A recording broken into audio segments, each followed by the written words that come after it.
Hi everyone, Matt Bentley-Walls here with another vlog on random. It's kind of difficult to describe this vlog, I think, or to give it a title anyway.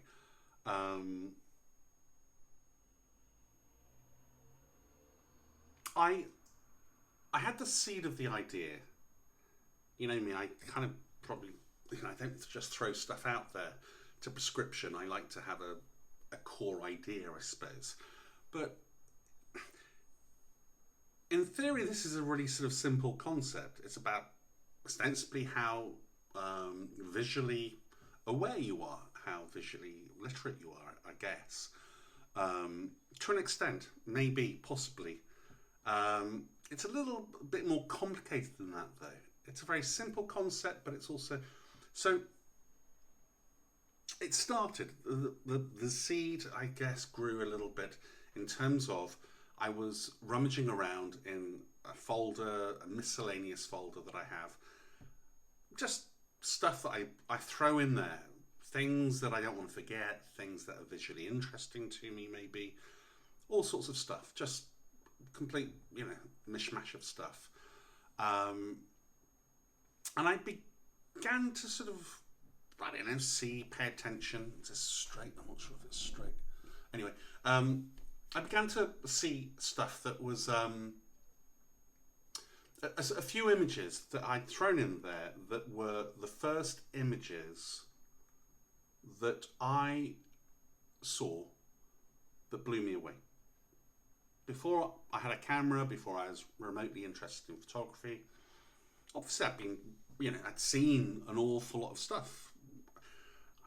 I was probably about 14, 15, something, probably around that sort of age. And you can't avoid billboards, you can't, ostensibly brilliant photography, but stuff that doesn't, it's so kind of there and it's selling something. So, yeah, you might recognize it's a high standard, but it's not stuff that resonates in terms of, wow. So these images, these JPEGs, I'm going to bring up in a second. This first one, this is chronologically the first one that actually made me go and buy my first camera, my first SLR 35mm camera, film camera, a Pentax Super A, I think it was. It was definitely a Pentax, 50mm lens, fixed lens. An image by Mario Giacomelli. Wow, boom, just blew me away. Don't know why, it's a little bit surreal, it's a little bit, I don't know, Italian, possibly, maybe. I mean, Mario is, so I'm assuming that it, but I didn't even know who Mario Giacomelli was back then. My visual awareness was zero, my photographic awareness was zero also. A lot of dodging and burning, quite crude dodging and burning. But again, didn't know anything about dodging and burning even back then. Just a lad walking across a courtyard, ostensibly, amongst some women dressed in black. But it, the effect it had on me was, it was absolutely profound. To the extent that I went and bought this first camera. I just, I've got to have some of this. I've got to let me at it. Let's go and see what's out there. Literally, just huge. These next images, more or less, just after I probably went to Waterstones and flicked through some books. I don't know. These images definitely kind of registered. They definitely resonated. All well and good. Edward Steichen here, Nocturne.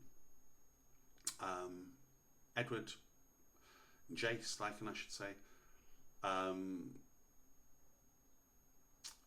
Yeah, and this next one, the Flarion 1904, I think it is. I think they're gun bichromate images. And I think what probably kind of drew me in with these was the textures and the tones and what have you. I'd never really seen an image like that. That sort of, you know, you know, it was all Ektachrome back then, I guess. These were just, you know, a different process completely, and that's probably what, you know. And this next one, again, Edward Steichen, Brooklyn Bridge, 1903. Just otherworldly, I guess. And totally enthralling and fascinating. This other one, Frederick Summer, entitled Livia, 1948. Not sure why, you know, I can sort of take or leave this image now, but back then it was just, you know, I don't know, not too sure why this was, yeah, don't know, not sure. Yeah, something to do with the sort of mattness of the photograph, and then the sort of glossiness of her eyes, maybe, or the sort of whites under the eyes. It was kind of, you know, it's kind of a sweet photograph, but it's also kind of a bit, seemed a bit poignant, not poignant, but a little bit,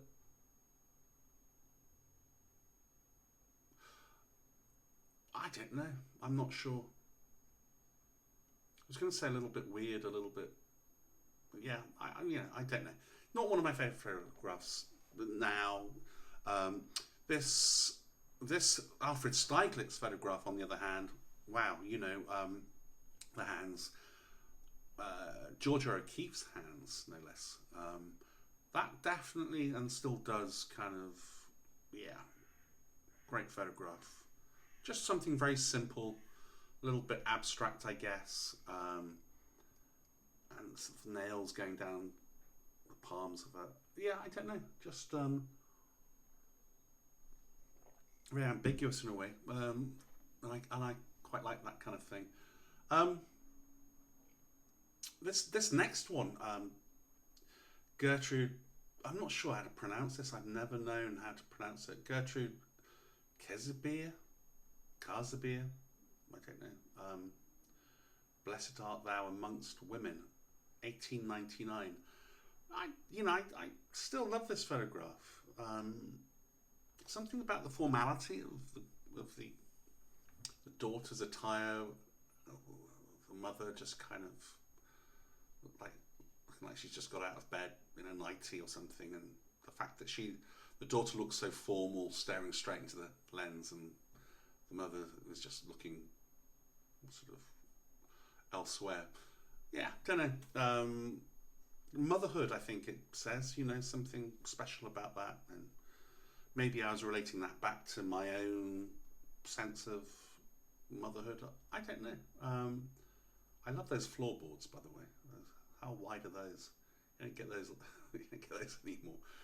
Anyway, just, you know, images that fascinated me, got me totally immersed in the world of photography.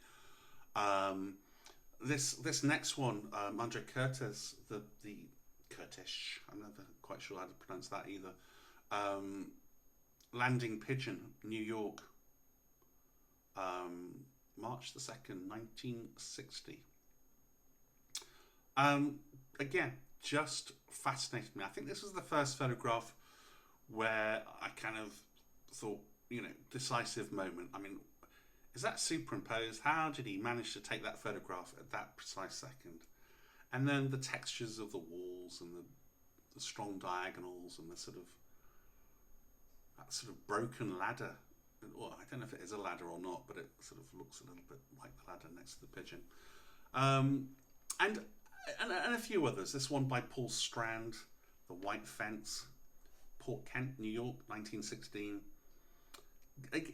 To this day, I still love this photograph. I just don't know why. I'm not sure why at all. Don't know, there's a dappled light on the darker building behind it, the white fence. You know, I've kind of subsequently thought, maybe it's about fences and territory, American, you know, back in the day, territorial, you know, immigrants arriving, and I don't know, but just something, yeah, not too sure. This next one is Walker Evans, Annie Mae Burroughs, Hale County, Alabama, 1936. Just, I think this is a bit more obvious in terms of just, you know, that stare, I don't know, just looks disturbing. It's a sort of, I don't know, does she look older than she is, or younger than she is? You know, but she looks like she's had a hard life. Quite poignant as well, I guess. Can't say a beautiful photograph, but fascinating photograph, fascinating portrait. Just, yeah, phenomenal images of the day and to this day. Timeless in that respect. But photographs that resonated with me really, really strongly. Other things that completely, you know, that I absorbed, that were really fascinating to me, and, you know, quite possibly other people, I don't know. So, you know, I guess, you know, people say, who's your favourite photographer? And I kind of, you know, not sure. I kind of, you know, there are so many amazing images out there, you know. Look at this one, Joseph Kudelka. I mean, both of these images are just so powerful to me. Those aren't images that I was aware of back then, you know, when I was 14, 15, 16. These are images that I've subsequently stumbled across and found, and are just astonishing images. Favourite photographer, you know, I can't, you know, photographers that have influenced me, no idea. You know, I can tell you images I like and who took them, but, you know, of course, Cartier-Bresson is going to be right up there, but, you know, yeah. But there are other influences, I guess is what I'm trying to say. You know, it's so I saw these images and I started to think, okay, how have those influenced me? Can I see a sort of carried forward thing in my work? Yes, there were amazing images at the time to a sort of visually illiterate person, but have I gone on to sort of take photographs like this? Can I see a reflection of those images in my images, for example? And the whole sort of notion of how other things, so I would say that I'm affected by all sorts of things, you know, films, art, poetry, books, you know, amazing stuff that I've seen that goes in, and I wonder how has affected me or has influenced me in my photography. Is there a connection there? And so that's, you know, an answer to who's influenced me, what photographers influence. You know, I can't really say. I can tell you what authors have influenced me. I can tell you what artists have influenced me, or filmmakers, or directors, or films have influenced me. You know, all sorts of, and not just that, but life experiences, good and bad. I'm beginning to make that connection sort of 40 years later, 40 years down the road. I'm beginning to see those influences are beginning to emerge. I'm becoming a lot more aware of why it was I did that at that time.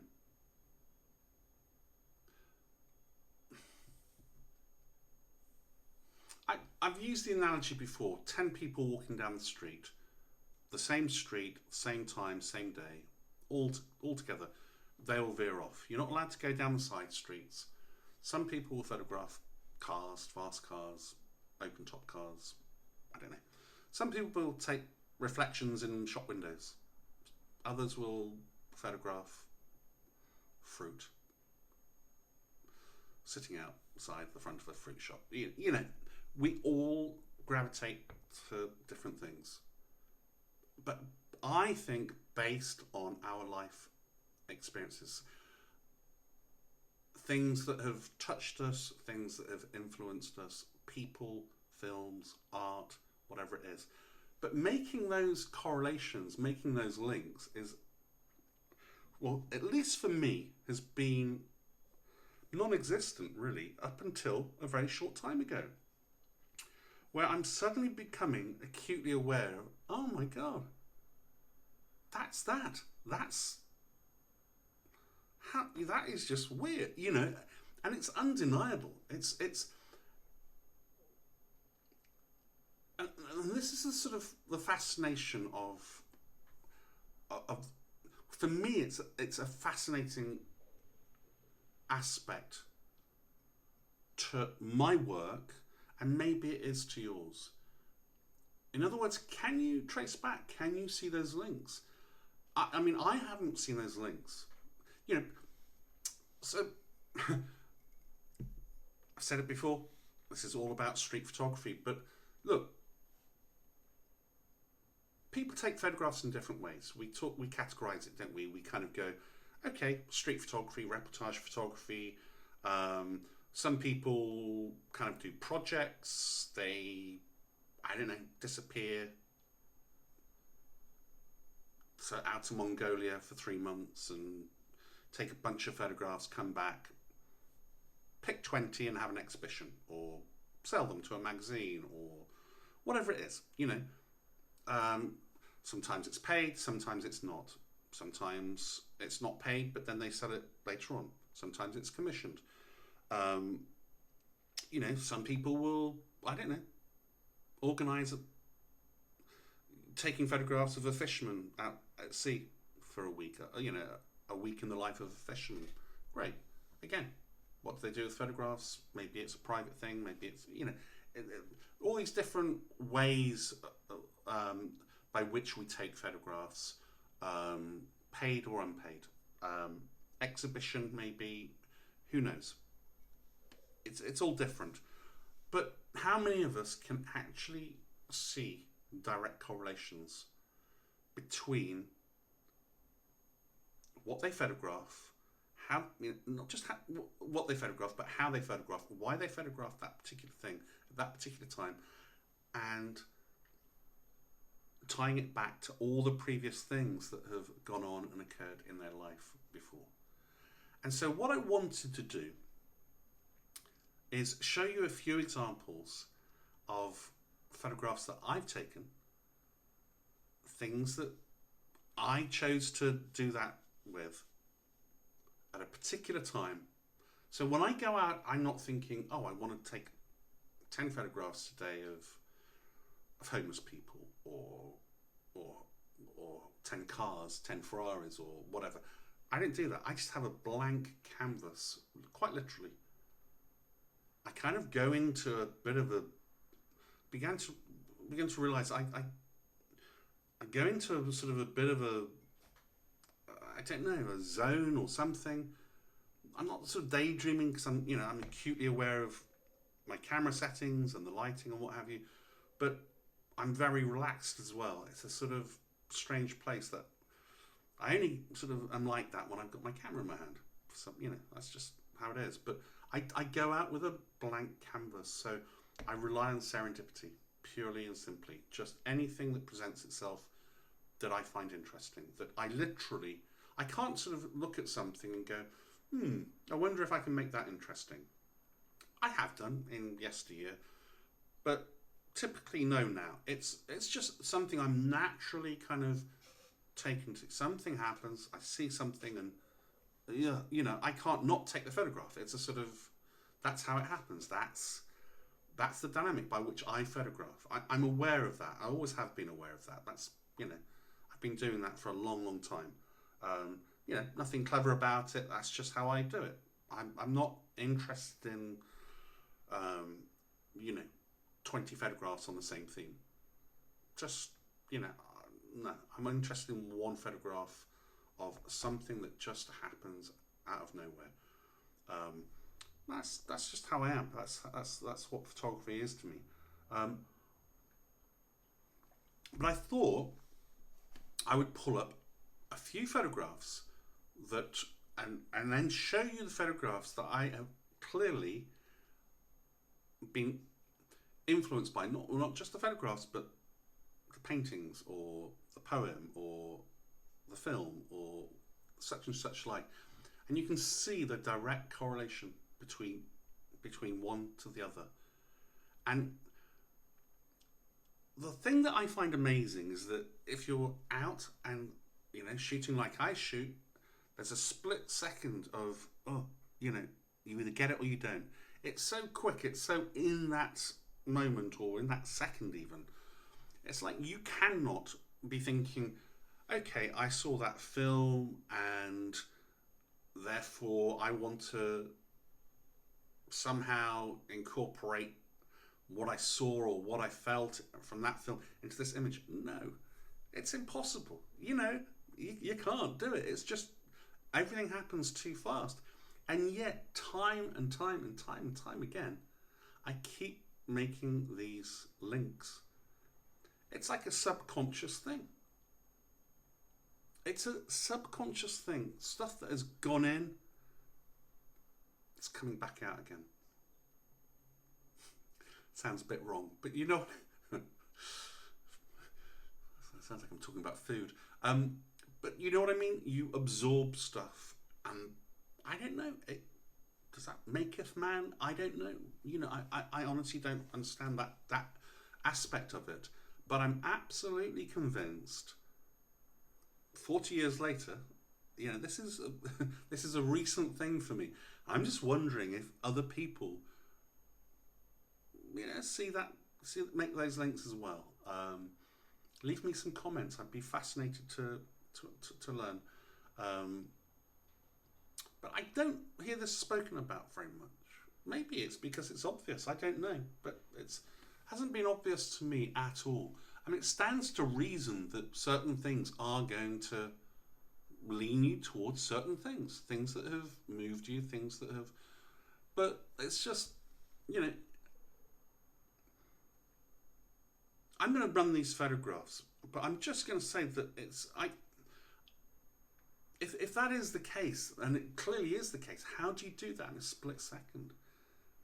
When you lift that camera to your eye and you're drawn by something and boom, you get it, and then months later you kind of go, why did I? Okay, oh, that's that, and I'm actually able to demonstrate here.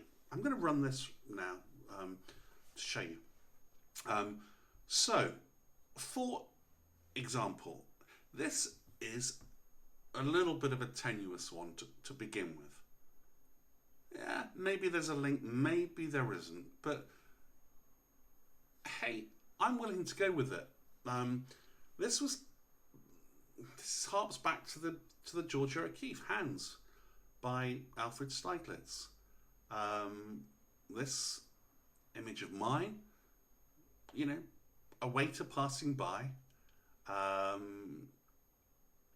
think it was it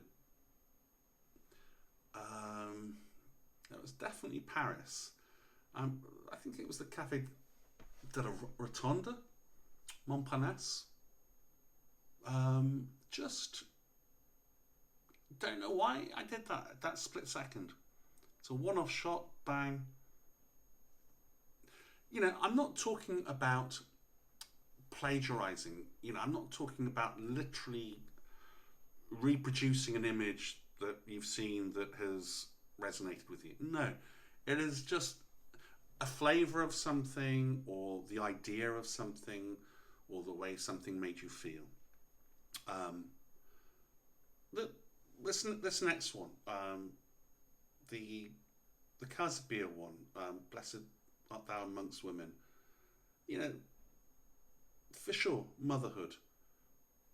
And guess what? I've taken a number of these shots that these are two here. This the first one, just cycling by. I had a bike for the day. and just saw this image, and literally, I mean, just pointed the camera. I didn't look through it because I was going to fall off my bike, but just managed to get this image, and I don't know. It's just for me, it's a beautiful image of mother tending to her son. Equally, this one,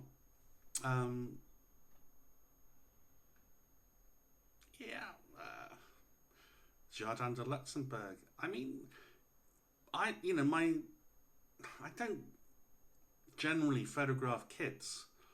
It's not my thing.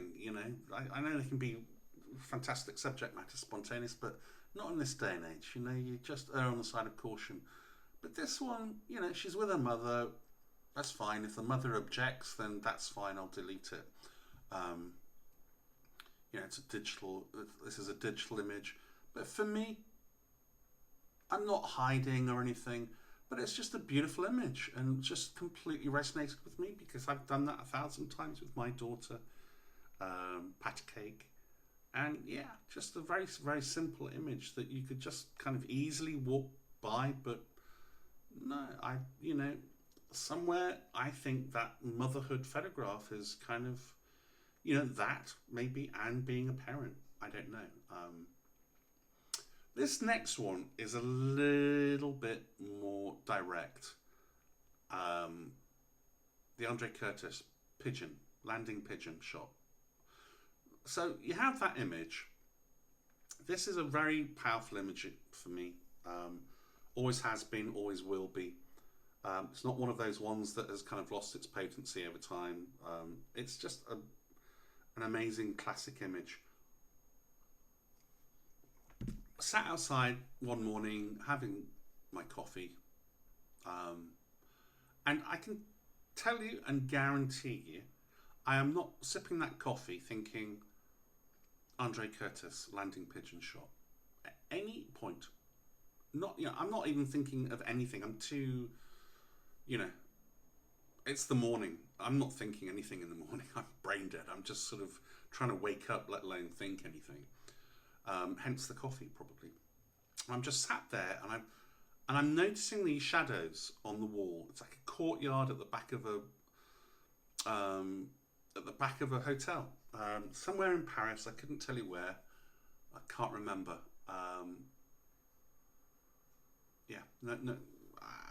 Can't remember. But there's a kind of photograph there. And I've sort of teed it up in the camera, and don't ask me why, but I don't know, maybe I'm hearing bird song or something, don't know. Maybe I'm just thinking, oh, that's a photograph. No, I'm not, because I actually remember thinking, okay, I've composed that image of the aerial and the chimney, the shadow on the wall, and I'm just utterly convinced there's going to be a bird that flies by. It just needs a bird, it needs the shadow of the bird. I don't know. What on earth made me think that? And sure enough, I didn't really even have to wait for it. Maybe, 30 seconds, a minute, tops. Guess what? Bird flies by. Bingo. And I didn't actually think at the time, brilliant, got one in the bag. No, just thought, yeah, that's probably going to be an okay shot. I look at it later. I mean, the pigeon is in exactly the same position as the Curtis pigeon. Wings sort of, exact same angle. It's like a mirror image almost. I mean, I'm not saying it looks like the Curtis photograph at all, but that pigeon does, except that it's a shadow. And I'm absolutely certain. I'm certain that is, although I wasn't thinking of it at the time, that has directly kind of played into the photograph on some level, on a subconscious level. Boom. When I saw the photograph, I didn't think, oh, that harks back to the not for months. It just suddenly occurred to me from nowhere. It was like, it was like a deja vu thing. Like, this reminds me of something, or what? Boom.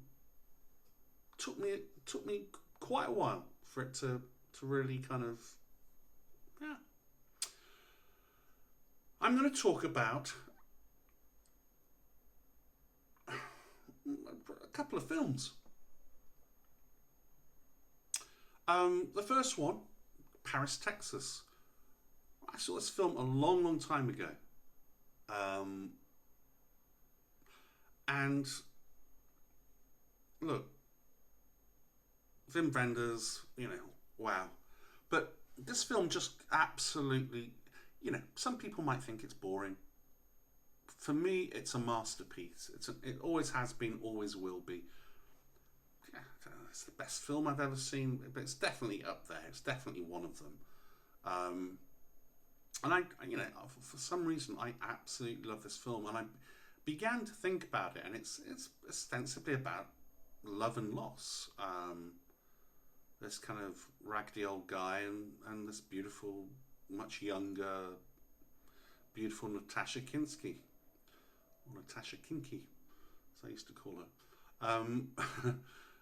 But yeah, just, and this kind of affection, this thing of her twiddling his moustache, and I think, on some level, it just, call me a romantic, I don't know, but it was just so beautifully shot. Robbie Muller, just a fantastic, no longer with us unfortunately, but yeah, shot this film along with Dead Man, which is another brilliant film, I think. Just a beautiful film. I can watch this film.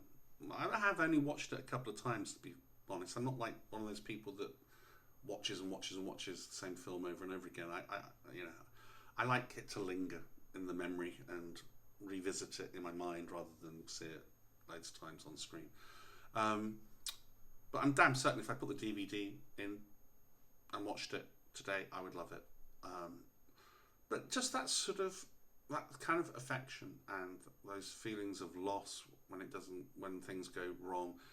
And I saw this really before I think I'd even been in love, let alone lost anything.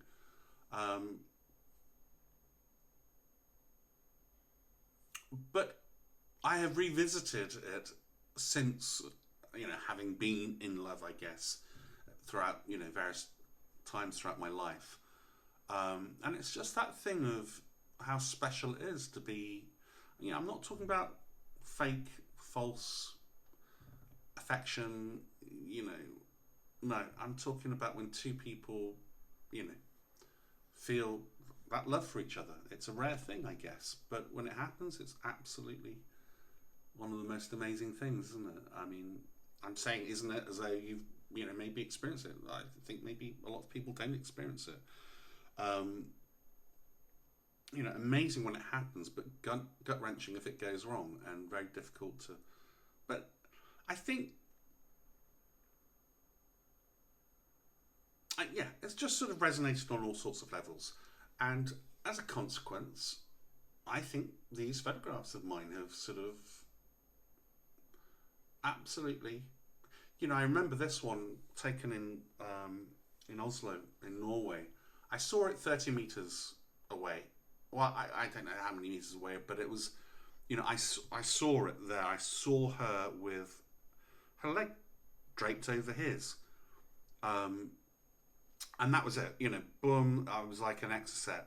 I didn't go charging up or anything. I just, very, very casually just carried on walking, got my settings right on my camera, and I knew it was just going to be a one-shot image.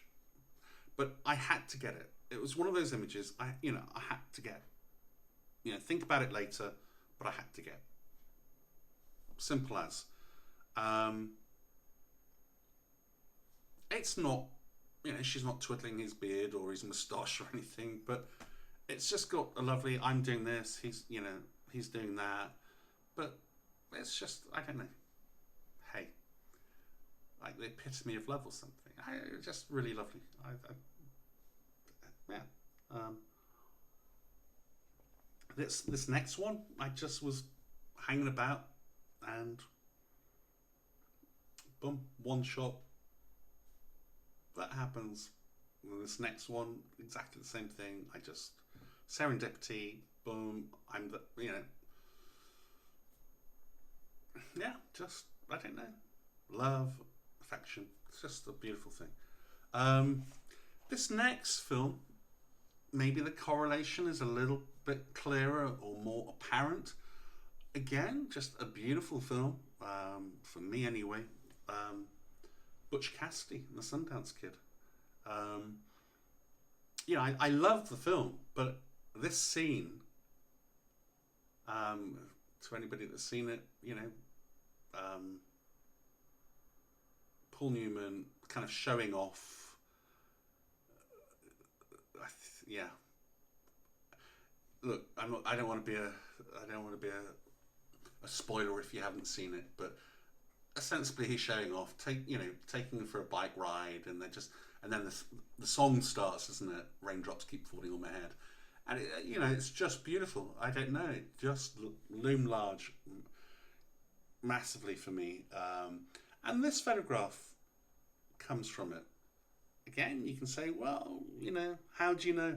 I don't know is the honest answer, but it's weird how these things that I've thrown away in a miscellaneous folder, not thrown away, but just thrown in, and I've got thousands of these sort of snippets of various things that have happened in my life, and then boom, what do you know?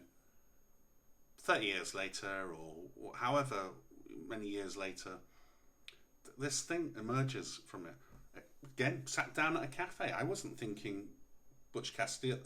I was thinking, hey, this is a nice espresso coffee, and this happens. This comes along. I see them in one of those kind of convex mirrors for drivers to be able to reverse out. There's a sort of little, not road, but little passageway next to the cafe, and I see this bike coming. Get the camera ready, one shot, boom. Thank you very much.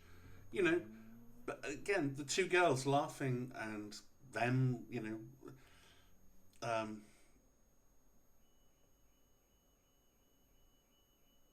just trying to think of her name. Catherine Ross, I believe. Just beautiful actress, perfect typecasting, and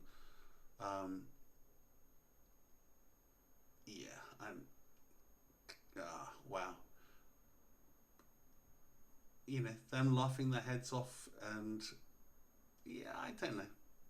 Hey, how do photographs come about? Why do we? I'm going to actually read you a little passage here, just a tiny, small, from the prophet Khalil Gibran. When I was young, I knew some Latin American guys, some South American guys, some Mexican, and a couple of Venezuelans, lovely couple, and a couple of Colombians, I think. And they introduced me to this. Well, actually, it was the Mexican girl that introduced me to this. Thank you, Lorena. Just a beautiful book. You've probably seen it, read it. It's a massive book internationally, 100 pages, The Prophet.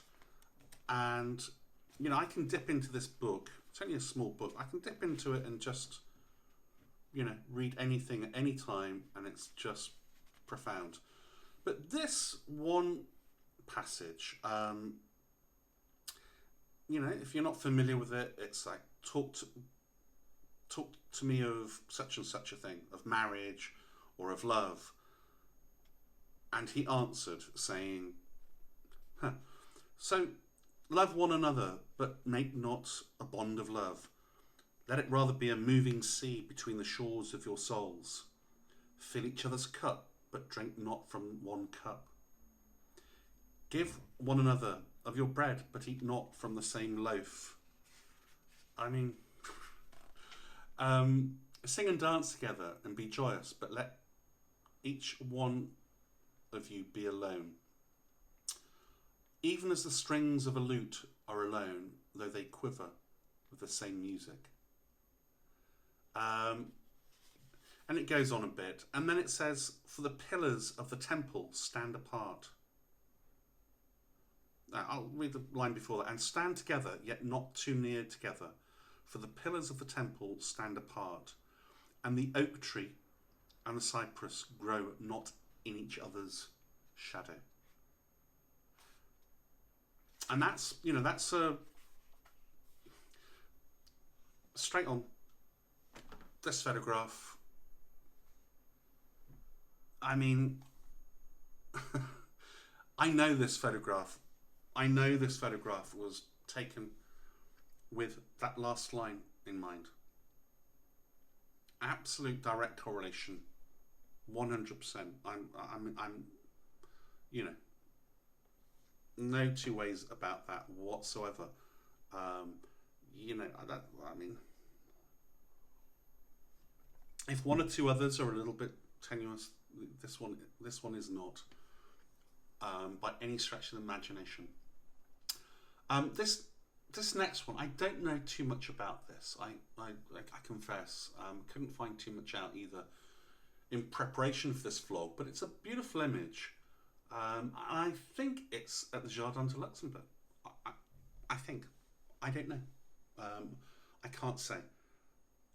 But something about those seats, something about the dappled light, lo and behold, boom. You know, again, it's not exactly the same, but to me, it's almost like a mirror image. Those shadows creating the diagonal. Yeah, I mean, I don't know. It's just weird. It's bizarre. This next image, this is a Cartier-Bresson photograph, and my image, I know is a direct result of that. I'm not trying to copy it. I'm not trying to plagiarize it. I'm not trying to do anything. I'm just taking that photograph as I see it. You know, she's getting in the water. Boom. I have nothing in my head other than the image at that time.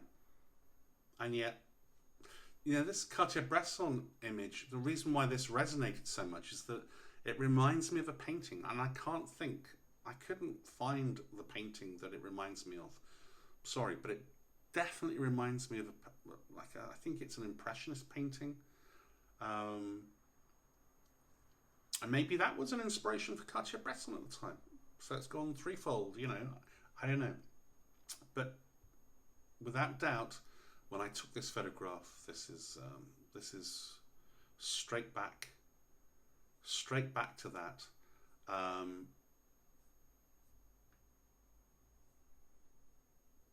Henri Matisse, Blue Nude. You know, this is a very famous image.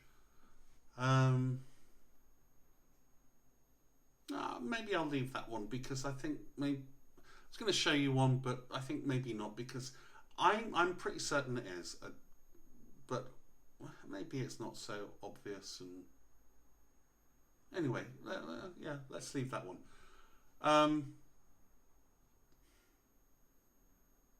What else? Another film. When I was a kid, I remember primary school, sitting on the floor, on the hard, you know, wooden floor, and seeing this film, La Ballon Rouge, the Red Balloon. And I can't tell you how much that film, you know, so powerful. So powerful. And again, you know, this image, it's not even a balloon, but it's that thing of a kid looking up into the sky and being just amazed by, I don't know, the feeling of freedom, I suppose, the feeling of, I don't know, flying something, or this is taken on Hampstead Heath, 2010. Again, I wasn't thinking red balloon. Couldn't have been further from my mind. Except that on some level, perhaps I was, subconsciously, perhaps I was. I can't say. I don't know how it happens. I can only assume that it is the subconscious. You tell me. I'm not a psychologist, but it just is bizarre how it happens. So again, what? I'm talking 45 years ago. No, 45, yeah. Even more, 48 years ago.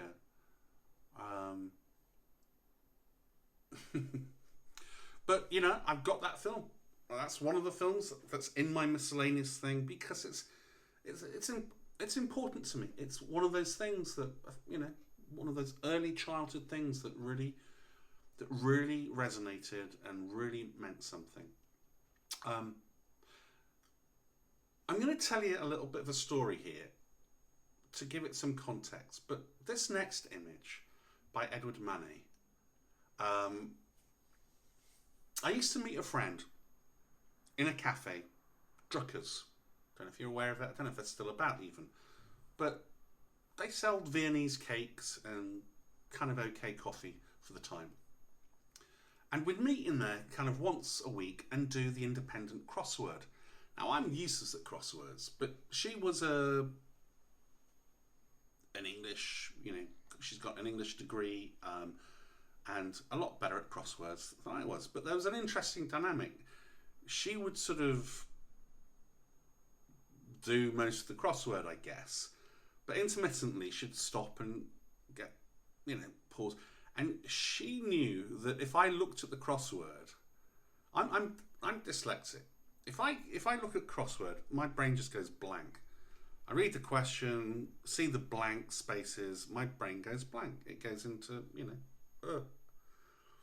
But she began to realise that if I don't look at the crossword and she just throws a question at me or throws a word at me, I could very often bounce a word back and it would very often be the right word. I haven't got an E to go by or anything like that. I would say the word. And that was she would do most of it. She's infinitely better than me. But I would somehow be able to fill in some of the blanks, some of the ones that she couldn't get. But while I was waiting for her, or while I was, while she was filling in the majority of the crossword, there was a print, a reproduction of this image. Edward Manet's Bar at the Folies Bergère, 1882. And, I don't know how many minutes or hours I spent looking at this image. It was, we used to sit in the same seat. I would have to see everybody coming in through the door for some reason. I would love people watching. Does she have cream on her cake? Does she have a cake? Is she, she bent over with shopping? All sorts of things, just little non-verbals you pick up on. And I'd while away the minutes while she was doing the majority of the crossword. But on the wall, behind her shoulder, was this image. And, excuse me.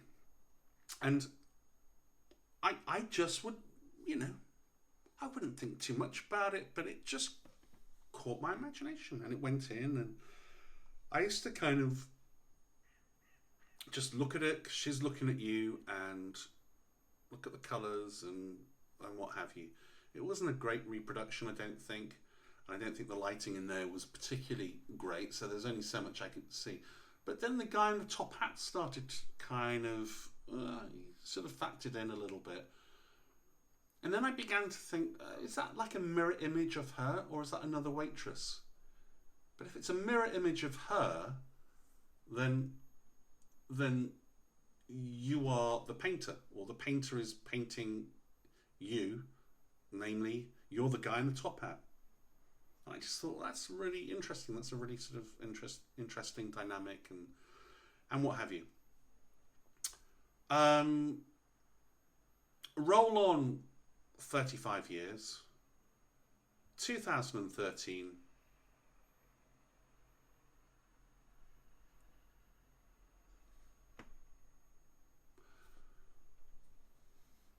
I can remember it to this day. I had an okay kind of day shooting. I'd got some good shots, some good, some good shots. But I didn't have that little feeling that you get when you've gotten an absolute corker. Didn't have that. I was absolutely certain. I got some nice shots. I got some good shots for sure. But I wasn't sort of feeling like I wanted to rush back and see this, see one of them. Just wasn't. You know that feeling. Hey, it's okay. Not a bad day. It's not a complete write-off, but just nothing to write home about. On that, you win some, you lose some. We're looking for the gems. We're looking for the little. Whoa. I literally turned to go back to the apartment. And I hadn't fully turned even. I just sort of did a 180. And she was just staring at me. This is the weird thing. I mean, she didn't flinch. She didn't move a muscle. That same expression on her face. I kind of thought, has she been watching me or something? Who's this crazy guy with a camera? Or I don't know to this day. But she didn't move. And I just kind of walked, I think, about 5 or 10 steps, raised my camera, almost like in slow motion. I didn't sort of rush there or anything. No, I was convinced that, I think because she didn't, move her eyes or avert her gaze, I just didn't think she was going to move, and I was right, she didn't. I just lifted the camera and went boom, and I knew that was the shot of the day, the very last one. Boom. And she didn't say, do you want an ice cream? I didn't say thank you. I just I don't know, it was just completely and utterly weird how it happened. Very simple, but that doesn't happen very often. And again, was I thinking Edward Manning? Couldn't have been further from my mind. Couldn't have been further from my mind. And I didn't even make the link until, I think, several years later. And, it just, when it hit me, it was like, whoa. And for me, I can't mistake. This is clear, very, very direct to me. I have never once in my life thought, I really love that painting and I want to do my version of it. It's never happened. I've never once thought, that would translate to a great photograph. No. Like I say, I never go out with a view to photographing anything. It's a blank canvas. I'm just literally walking along and seeing what I see. Sort of trying to be in a very calm, quiet, nothingy kind of way, just receptive to whatever might present itself. No preconceived ideas whatsoever. I mean, I don't know whether that's a good thing or a bad thing. But that's how I do it. It's just blank canvas. Be receptive to something that I find amazing, or I find utterly, I can't not take that photograph. It's. I mean, okay, there's no guy with a hat in it. There's, but look at the arms, look at the hands, look at even the composition, even the,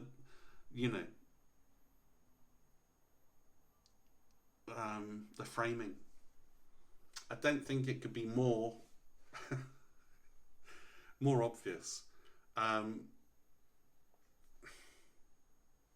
does it's just literally.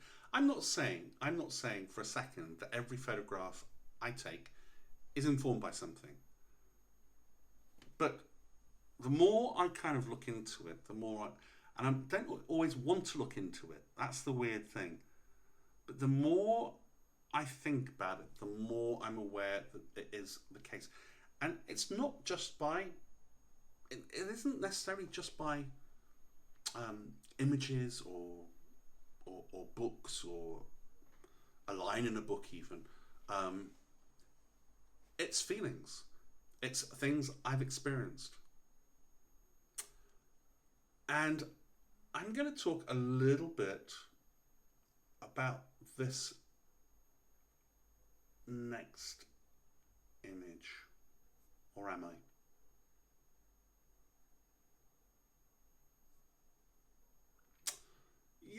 Yeah, I'm going to. Hey. So, this next image, again, strange enough, taken in Paris.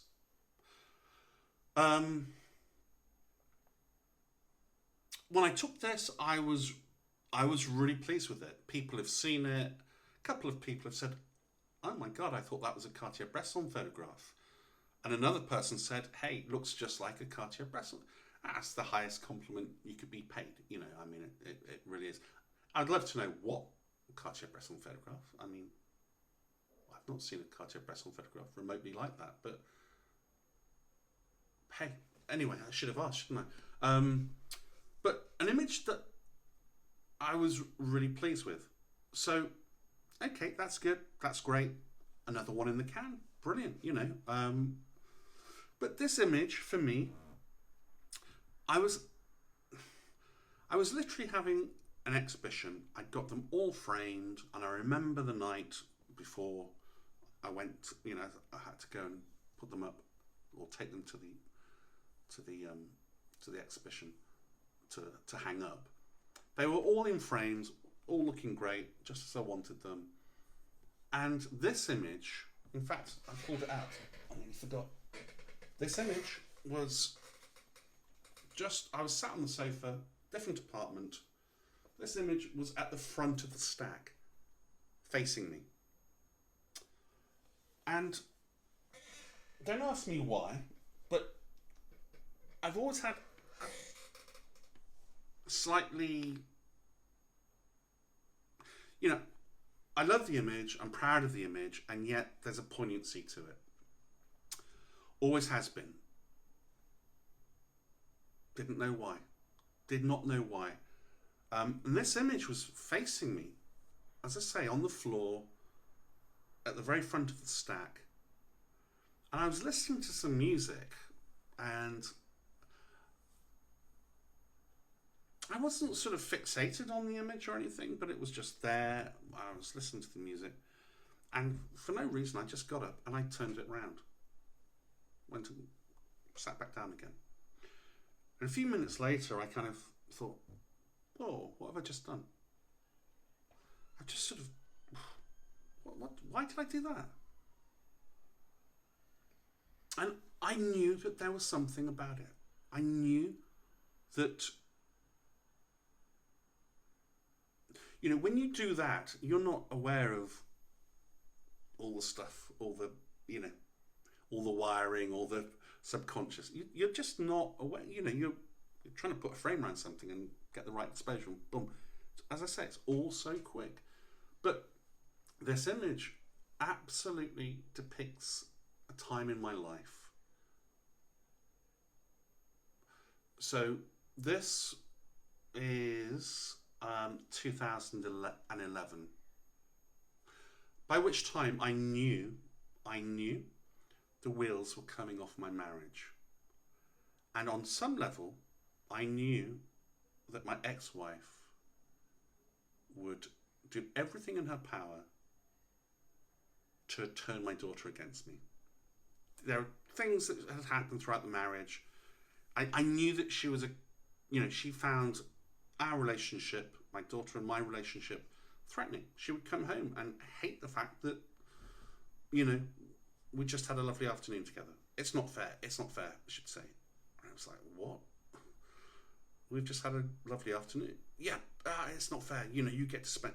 No, I'm just playing catch up. I haven't seen her for 2 days. You know, it's not like, oh, I'm a living husband that doesn't work that gets to see my. No, I'm like, absolutely not.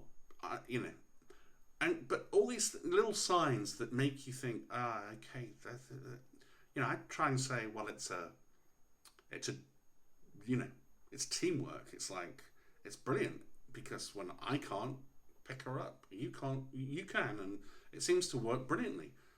And oh, but she loves you more than she loves me, and it's like, what? No, you know, you know that you learned that if you spent an afternoon with, you know, I'm talking about a toddler, you know, at this point, you know that, hey, that other parent probably gets sidelined a little bit. You know, and I'd had experienced exactly the same thing. My daughter had spent an afternoon with my ex-wife, and you know, I wouldn't get a look in. Yeah, but that's simple dynamics, isn't it? That's what children do. You know, that's just normal. But all these signs were beginning to mount up, and I was just sort of besides myself. And the weird thing is that, you know, she's a child psychologist, and I'd be thinking, why am I having to explain these simple, basic, common sense things to a child psychologist? You know, I'm a bloke as well, you know. Why? You know, these things are beginning to happen, and you're beginning to realize, you're hoping it doesn't happen. You're hoping maybe it gets better. But somewhere on some level, you know it probably won't. And this is, I'm absolutely certain, this is a photograph of, or a metaphor almost for of me not seeing my daughter again, or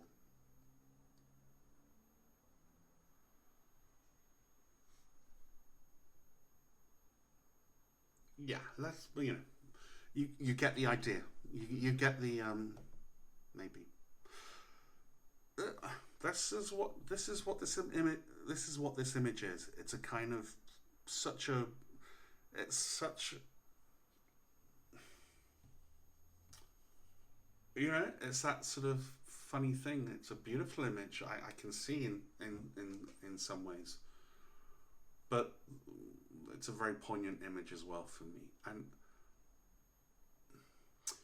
I said earlier, sort of, so, you know, experiences also go in, good and bad, both. Good and bad come out again in some way, for me anyway. And I'm just fascinated. I would be fascinated to know if you have made those links. I'm not talking about something as poignant as that necessarily. You know, it could be a film, as I say, or a painting, or a poem. It matters not where you derive those things from. And hey, as I say, you might see a film that I've seen that you might think is utterly boring, and I think is off the scale.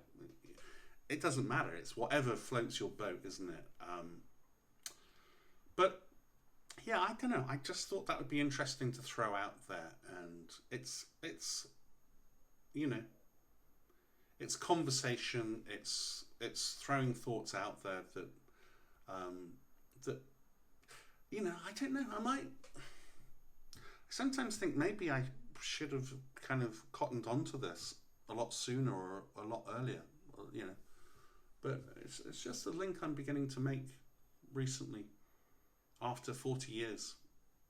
You know, I think at some point I kind of stopped and thought, why am I doing what I'm doing? You know, why am I, what is this about? And, you know, other than sort of trying to make a,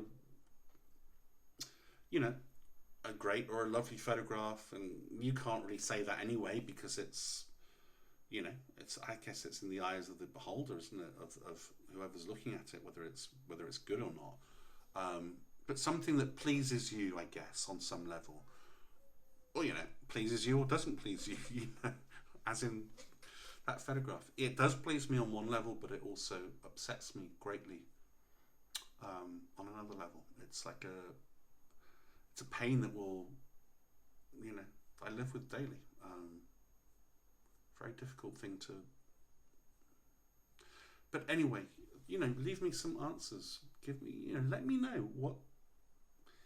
Let me know if you've made those. If you've made those links, are there links? Maybe I'm just imagining this. Maybe this is way far too fetched. I don't know, but it's the more I look, the more I begin to see direct correlations to those influences, those experiences, those films, those books, those stories, those things that touch me, those things that really kind of, you know, make me want to have that little miscellaneous box full of stuff that, you know, little quotes, we all have those, don't we? I think. I don't know. Perhaps not. Don't know. Let me know. Be interested.